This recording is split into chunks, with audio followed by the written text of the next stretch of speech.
Welcome back to the Deep Dive. We're here to unpack complex issues, really get to the core insights. And today, we're looking at a really fascinating political moment, a showdown, really, that happened recently in the U.S. House. Yeah, quite dramatic. Picture this.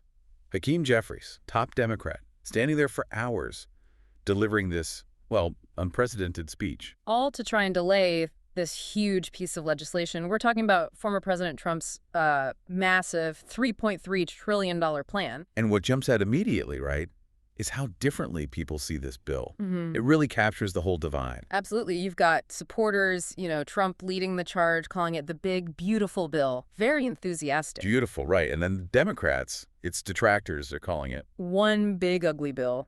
Couldn't be more different. Exactly.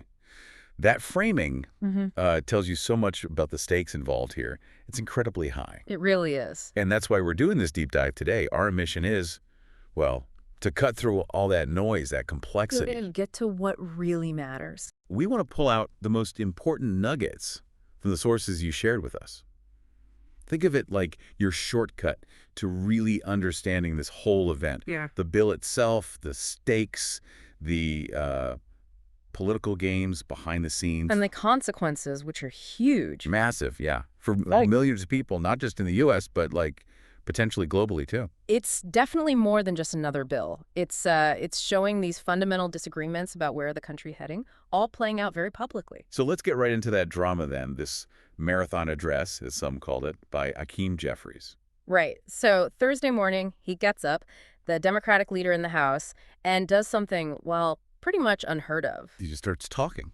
And doesn't stop. For hours, reading from these thick binders, sharing stories. Letters from people. Yeah, letters from Americans. It was quite a display, almost physically demanding, you could tell. A real statement. So how could he just keep talking? Is there some, special rule he used? Good question. That's crucial to the strategy. He used something called the magic minute rule. Magic minute. Yeah, it's a specific House procedure. It basically lets a party leader speak for, well, as long as they want. Indefinitely. Wow. So not just a filibuster like in the Senate, but something specific to the House leaders. Exactly. It's rare, but powerful. Usually used when you're in the minority, you don't have the votes, but you want to make a point, draw attention. Okay, so it wasn't just, venting. It was a specific strategy. Definitely deliberate. And since the Democrats knew they couldn't actually stop the bill with votes, Yep. What was the goal? Just delay? Well, yes, delay was part of it. The core idea was to delay the vote, obviously, but also use that time. Read it how? To try and convince more people to say no, maybe sway some undecideds, or even just rally their own base. And crucially, to slow things down and give the public a chance to, understand what this bill really means. Make it transparent. Right. Transparency, time, public pressure. That was the game plan. And Jeffries was blunt about it. We have that quote from him. Pretty stark. Yeah, very powerful. He said, "This Congress is on the verge of ripping food out of the mouths of children to reward billionaires with massive tax breaks." I mean, that's a direct hit. What does a statement like that tell us about the gap this bill represents? It just lays it bare, doesn't it? The deep ideological chasm. It's not just about policy tweaks. It's about fundamental values. Who gets what? Exactly. Who gets support? Who benefits from the economy? What's the government's role anyway? That quote really sums up the Democratic view that this bill shifts wealth upwards significantly. Okay, so that quote kind of sets the stage for digging into the bill itself. Let's look at the anatomy of this big, beautiful bill, or big, ugly bill, depending on who you ask. What's actually in it? Right. Well, first off, the scale is just immense. We said $3.3 trillion plan. That's the headline number. Which is already huge. It is. But connect that to the bigger financial picture. It also comes with a proposal for a $5 trillion increase in the national debt limit. $5 trillion more on the debt limit. Yes. And that's on top of where we are, pushing the total U.S. national debt way past $30 trillion. That kind of number sends ripples everywhere. Global markets, future budgets. It's a massive figure. Okay, so huge numbers. What about the actual policy changes? What does the $3.3 trillion buy, so to speak? Well, there are some big shifts proposed. For one, lower taxes for workers. That's a key selling point. Okay, and military funding. Yeah, a big boost there too. Increased funding for the U.S. military. But then, on the other side of the ledger, cut somewhere else. Right. A significant cut in funding for green energy programs. Trump has his own name for those. The Green New Scam. That's the one. And, you know, this isn't just about saving money now. It could have really long-term effects on climate policy U.S. commitments. So lower taxes, more military, less green energy. What else? Major changes to big social programs, things like Medicaid, food assistance. How so? They're proposing new work requirements to get that government help. Work requirements. Can you just quickly explain what that usually means in practice? What's the impact? Sure. Basically, it means recipients usually have to prove they're working or looking for work or in training for a certain number of hours each week. Okay. There are usually exceptions, you know, for disability or maybe if you're caring for very young kids. But critics worry it could hit caregivers hard or people in places with few jobs. They could lose vital support. Right. I can see how that would be controversial. Makes the impact very real. Very real. And there was something about immigration, too. Stronger enforcement. Yeah, the sources describe it as a crackdown, pushing for stronger immigration enforcement. What does a crackdown actually look like? More funding for? Typically, yeah. More funding for border security, maybe more enforcement agents, possibly tighter rules for things like asylum, tougher penalties for illegal entry. It signals a shift in priority towards enforcement. Okay. So you've got tax cuts, military spending, green energy cuts, work requirements, immigration crackdown. It's a lot. It is. Which explains why people see it so differently. Let's look at those views. The win perspective. Trump and the Republicans. How do they sell this? Well, for them, it's framed as good for the economy, giving more money back to the people through those tax cuts. Okay. And they emphasize the security aspects, stronger borders, more defense funding. These align with their core priorities, you know, national security, conservative fiscal ideas, though maybe less so on the debt part for some. Right, we'll get to that. But then the Democrats, we heard Jeffries, they see danger. Completely different view. They call it a giveaway for billionaires, focusing on who benefits most from the tax structure. And the potential harm? They argue it could really hurt low-income families, maybe veterans, seniors, people who might lose crucial health care or food support if those changes to Medicaid and food assistance, like the work requirements, go through. He really shows how the same exact bill text can look completely different depending on your lens. Absolutely. Your economic view, your social priorities, they completely change how you interpret the impact. It really highlights that policy often feels like, well, if one group gains, another might lose out, especially with budgets and social programs. That's often the perception, yes. Resource allocation is tough. Now, you'd think with such a huge bill, pushed by a former president, the party backing it would be totally locked in step. You might think so. But the sources say there were actually divisions within the Republican Party. Some were divided. That's right. It wasn't smooth sailing internally. Some members apparently didn't even show up at first. Really? Why? What was the hang-up for those Republicans? Well, the main sticking point, according to the sources, for a key group in the sort of fiscal conservatives, the deficit hawks, was that massive $5 trillion increase in the national debt limit. So even with the tax cuts, the debt increase was too much for them. For some, yes. They saw it as conflicting with their core principle of fiscal responsibility. It created a real headache for the leadership. Shows those internal party splits are real. Sounds like trying to get everyone on the board was like herding cats. Huh. That's a pretty good analogy, yeah. The sources say Trump himself and Speaker Mike Johnson were working hard behind the scenes. Making calls. Yeah. Cutting deals. Exactly. Negotiating, calling lawmakers, trying to bring everyone together. Trump apparently even put pressure on, saying something like, get this done before your July 4th vacation. Wow. Really turning up the heat. Yeah, shows the political capital being spent to get it over the line. So despite those divisions, they managed to wrangle the votes eventually. Which brings us back to Jeffries' marathon speech. Right. It didn't stop the bill in the end. No, the votes weren't there for that. But it was still a powerful move, wasn't it? A strategic delay. It kind of shows that politics isn't always just about who has the most votes. Precisely. It's also about using the tools you do have, even if they're procedural ones, when you lack direct power. Okay. Leveraging tactics. Like parliamentary disruption, basically. Exactly. Sometimes, if you can't stop the train, you can at least slow it down, make a lot of noise, and hope people notice what's happening. And the noise Jeffries made definitely shone a spotlight on this whole thing. Yeah. Which, as we've discussed, touches so many areas. So let's connect this back to you, listening.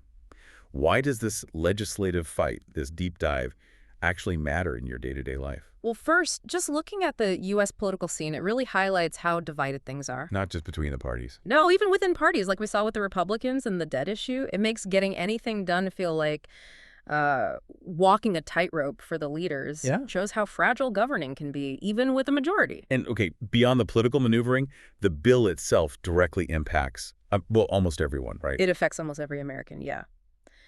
Changes to taxes, healthcare access, the national debt burden, immigration rules. These have real consequences. We need to remember, like the sources say, it's not just numbers on a page, it's people's lives. Absolutely. Take those work requirements for Medicaid we talked about. That could mean a single parent, maybe struggling to find childcare they can afford, suddenly loses health coverage. For themselves and their kids. Potentially, yeah. Or someone working a low-wage job might lose food stamps if they can't meet some new hourly rule because, say, their bus ride got cut. It hits home. Very tangible impacts. And does this ripple outwards beyond the U.S.? Oh, definitely. This matters internationally, too. For one thing, U.S. policy changes, especially something as big as a $5 trillion hike in the debt limit that can shake global markets. Because the U.S. economy is so interconnected. Right. And maybe more subtly, those changes to work requirements or immigration enforcement, they could disproportionately affect immigrants and low-income workers globally, depending on how they influence wider economic trends or migration flows. It really shows how connected everything is. A decision in Washington echoes far beyond. It truly does. So this deep dive has really, I think, shed light on this complex mix of policy, power plays, political strategy, Yeah. all happening in this super polarized environment. Yeah, and how one single law can mean such different things to different people and have such huge sweeping effects. It also makes you think, doesn't it? Beyond just the headlines. What's really going on in these fights? Exactly. When you hear those opposite names, the big beautiful bill versus one big ugly bill, it kind of forces you to ask. What's the real motive? Yeah. Is this genuinely about helping people? Or is it mostly about politics and power? What did these constant battles, these tightrope walks, tell us about our basic societal values, our priorities? And what does it all mean for the future? For governing, for individual lives. Lots to think about there. We'll leave you with that thought to mull over. Welcome to the Deep Dive. Today, we're doing something a little different. Instead of digging into a political topic itself, we're focusing on the language used in those discussions. Right. And this deep dive, it's really designed for you, our B1, B2 level English learners. Because understanding how language is used in politics, well, that's crucial for really getting it. Absolutely. Okay, let's unpack this. What's fascinating here is our goal isn't just about, handing you a vocabulary list. Yeah. We're pulling out these important bits of knowledge from real language examples. We want to show you why certain words get chosen or how, like, a grammar point can subtly change the meaning. That makes sense. Yeah, so this is basically a shortcut for you to feel more confident, more prepared, and just better informed when you hear real-world English, especially in those complex political chats. It's not just words, is it? No, it's about power, persuasion, how ideas are framed. I like that power and persuasion because, yeah, often the real fight isn't just what they say, but how. And to get that, we need some essential vocabulary. These are words we've seen pop up again and again around, let's call it the healthcare access bill, a sort of hypothetical but realistic example. That's a good test case. So let's start with bill. Now, this isn't your phone bill. Yeah. Into politics, a bill is like a draft of a law. Politicians suggest it, then they vote. And if it passes. Then it becomes an act or, a law. Right. And you often hear Medicaid mentioned in these kinds of debates. Yes. Tell us about that. So Medicaid is a specific U.S. health insurance program. It's for people who have low income. Okay. And understanding terms like Medicaid isn't just knowing a definition. It's recognizing these programs are often right at the center of big political fights. Showing different philosophies. Exactly. It shows fundamental disagreements about, like, what the government's role should be. Knowing these key words unlocks the why behind it all. That's a really key point. It's not just a word. There's a whole ideology packed in there. Now, sometimes you'll hear about a reconciliation process. What's that about? Reconciliation. It's a special way, sometimes controversial, to pass a bill in the U.S. Senate. It needs fewer votes than usual. So like a shortcut. Kind of. It's a procedural trick, really. It allows for faster passage, often used when getting everyone to agree is, well, difficult. Got it. Tells you about the strategy. Precisely. And similarly, work requirements. Right. These are rules that say you need to have a job or be looking for one to get certain government help, like welfare benefits. And that causes arguments. Oh, definitely. It's a real flashpoint. It reflects totally different ideas about, personal responsibility versus having a social safety net. And when a bill is really causing trouble, you might hear about efforts to stall it. Yes, stall. To stall means to delay something, right? Or stop it moving forward. Exactly. Like we saw with that representative trying to hold up the vote by just talking for hours. A deliberate tactic, then. Absolutely. And speaking of tactics, sometimes things get so heated, you might even hear the word mutiny. Mutiny, like on a ship. Sort of. It means when people within a group rebel, they refuse to follow their leader. It usually happens when a leader tries to push something really unpopular. It's quite dramatic language. Very dramatic. Yeah. And of course, underpinning all this is the debate. The core of it. Yeah, a formal discussion. People give their opinions, try to persuade each other, happens constantly in Congress. Mm-hmm. And to describe how tricky these situations are, you often hear the metaphor of a tightrope. Ah, like walking a tightrope. Exactly. It means a really difficult situation that needs careful balance, like walking on a thin rope way up high. So if a politician says, we're walking a tightrope here. They're signaling extreme risk, that they need to be very, very careful. Precision is key. That really captures the high stakes involved. Yeah. Okay, back to our hypothetical healthcare access bill. There was talk about green energy tax credits. Right. Those are basically incentives. You save money if you use eco-friendly energy. But in this bill, interestingly, in this version, they were taken out, removed. Which tells you something. It tells you a lot. It highlights how these terms show not just what's in a bill, but maybe what's been left out and potentially why. It shows a shift in priorities. Makes sense. And finally, crackdown. Crackdown. Sounds strong. It means strong action, yeah, to stop something. Like the government taking tough measures on illegal immigration. It definitely evokes a feeling of firm, decisive action. Enforcement. Knowing these terms, it just makes listening so much easier. It really does. Okay, let's give you some practice now. Try saying these sentences out loud. Use some of the words we just covered. Ready? Let's do it. The bill was passed by a small number of votes. Pause for listener. Good. And here's another about those delays. Jeffries tried to stall the vote by speaking for hours. Pause for listener. And one more, capturing that risk. This issue is like walking a tightrope, very risky. Pause for listener. Excellent. Great. So understanding the words is step one. Foundational. But then how do politicians connect those words to actions? Or show, why something matters right now? That often comes down to grammar, doesn't it? Yeah. Especially tenses. Exactly. Which brings us to modal verbs for advice and warnings, specifically that phrase, you'd better. You'd better. It sounds quite simple, but it feels like it carries a lot of weight. It absolutely does. You use it to give strong advice, or sometimes a warning. Okay. The structure is easy, you'd better, plus the base form of the verb, like you'd better go. And for a warning. You just add not, you'd better not, plus the base verb, you'd better not be late. And in politics, it's not just friendly advice. Often not, no. It's used sometimes subtly to pressure opponents or to signal a red line, maybe imply consequences without actually spelling them out. It's a neat rhetorical tool. Interesting. For instance, you'd better ask more questions next time. It sort of implies, or things might not go well for you. Or a more direct warning, you'd better not ride the full tour again. And we can use it for ourselves, too. I better listen more carefully. Right, like a reminder to yourself. Yeah. So there's always this underlying sense of consequence if the advice isn't taken. That's the key implication, yes. Okay, let's practice this one. Listeners, try saying, you'd better focus in class. Pause for listener, good. And for a warning, you'd better not be late. Pause for listener. Or advising yourself, I better check the schedule. Pause for listener. Fantastic. Okay, that modal you better is powerful. It is. Now let's tackle another tricky area for B1, B2 learners, differentiating between the past simple and present perfect tenses. Yes, always a classic point of confusion. It is. But the difference is really important, especially in how events are framed in political talk. So break it down for us. Okay. Past simple. Use it for actions that are completely finished. Done. And crucially, the time is known or specified. Think of it like a snapshot of a finished event in the past. Finished event, specific time. Got it. Present perfect, on the other hand, connects the past to the present. The action happened at some unspecified time, or it still has relevance now. It impacts the current situation. Connection to now. Relevance now. There. Okay.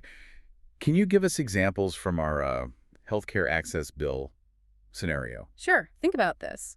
Jeffries spoke for hours. That's past simple. It's finished. We know when it happened during that attempt to stall. Right. Completed action. But if we say Trump has posted on Truth Social, that's his social media platform, by the way. Okay. Using the present perfect there means he posted sometime in the past, we don't know exactly when, but the posting itself still matters now. It has ongoing relevance or impact. That's a brilliant distinction, the ongoing impact. Exactly. The tense choice signals that. Okay, let's try these. Listeners, try saying, I watched the debate yesterday. Pause for listener. Past simple, specific time, yesterday. Now compare that with, I've seen many political discussions recently. Pause for listener. Present perfect connects to now. Recently is non-specific, implies ongoing experience. Great job. Those nuances and tense, they really do change the message. They really do. Okay, let's shift gears slightly. Let's talk phrasal verbs. Phrasal verbs. Essential, but sometimes tricky. Super important in everyday English, yes. Yeah. Native speakers use them all the time. They make speech sound more natural, more colloquial. Worth the effort to learn them then. Absolutely. They unlock so much meaning. They can be challenging at first, but definitely rewarding.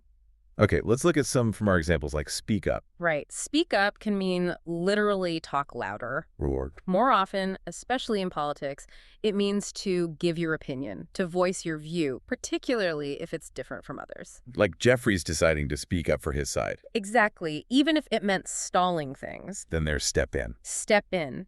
That means to get involved in a situation, often to help or maybe to intervene, to take control. Like the example, Trump stepped in and told Republicans to unite on the bill. Precisely. It implies a direct intervention, taking action. And sometimes the goal is to slow down. Yes, slow down. Pretty straightforward, reduce speed. Or in this context, delay something. Like the Democrats trying to slow down the vote on that healthcare bill. Right. Hoping to maybe change some minds. Buying time. And the opposite. If they succeed despite obstacles. Then they move forward. Move forward means to continue, to make progress. So, after all the debate, the House voted to move forward with the bill. It signals progress, yeah. Pushing through the resistance. See how these little two-word phrases, they really pack a punch. They do. Very efficient language. Let's get the listeners trying these. Give this one a go. Let's move forward with the bill. Pause for listener. Good. And another common one. Please slow down. I can't follow.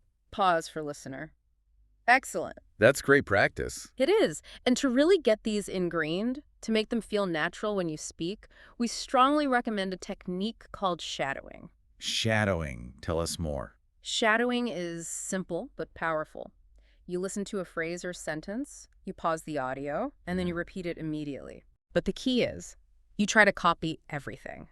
The pronunciation, the intonation, the sort of musical rhythm of the sentence, the stress patterns, exactly like the speaker. So you're mimicking them precisely. As closely as you can. It really trains your mouth muscles and your ear to get used to producing English sounds and rhythms more naturally. Like building muscle memory for speaking. That's a great way to put it. Okay, let's try some shadowing now. We'll use phrases right from our discussion about the healthcare access bill. Listen carefully, then pause us and repeat. Ready. First one. The House voted to move forward with the bill. Pause for listener. Okay, next. Hakeem Jeffries stalled the vote by speaking for hours. Pause for listener. And another. Trump stepped in and told Republicans to unite. Pause for listener. Here's a slightly different one. This is a big, beautiful bill, or is it? Pause for listener. And finally. We're walking a tightrope with this legislation. Pause for listener. Excellent. That kind of focused repetition, it really does make a difference over time. It absolutely does. Consistency is key. Now, before we wrap this up, let's quickly touch on a couple of common mistakes, pitfalls that B1, B2 learners might fall into, particularly with verb tense and making the subject match the verb. Yes, subject-verb agreement. Good points to cover. It's easy to slip up, but recognizing the common errors is the first step to fixing them. Right. So, for example, we often hear something like, he speak very long time. Instead of, Well, talking about Jeffrey's past action, the correct way is, he spoke for a very long time. You need the past tense spoke. simple past for a completed action. Makes sense. Another common one, especially with they, They was voting last night. Oh, the Western confusion. Exactly. They is plural, so it needs the plural verb.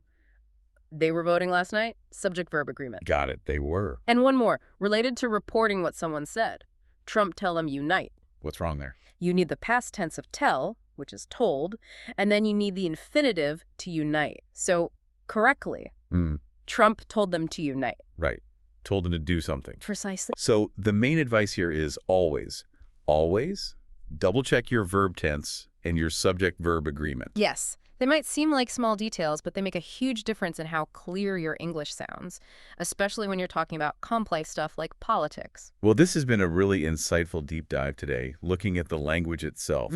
We've sort of dissected how American politics can use dramatic language, looked at key vocabulary for things like that healthcare access bill, practiced useful phrases like, you'd better. And tackled those phrasal verbs and the shadowing technique for fluency. Yeah. And, if we connect this to the bigger picture, your ability to follow this deep dive says a lot about where you are. How so? Well, if you understood most of what we talked about today, the vocabulary explanations, the grammar points like past simple versus present perfect, why certain phrases are used, then you're likely at a strong B1 level or maybe even early B2, which is fantastic progress. So what does that mean for the listener? It means you're really getting ready to engage more deeply.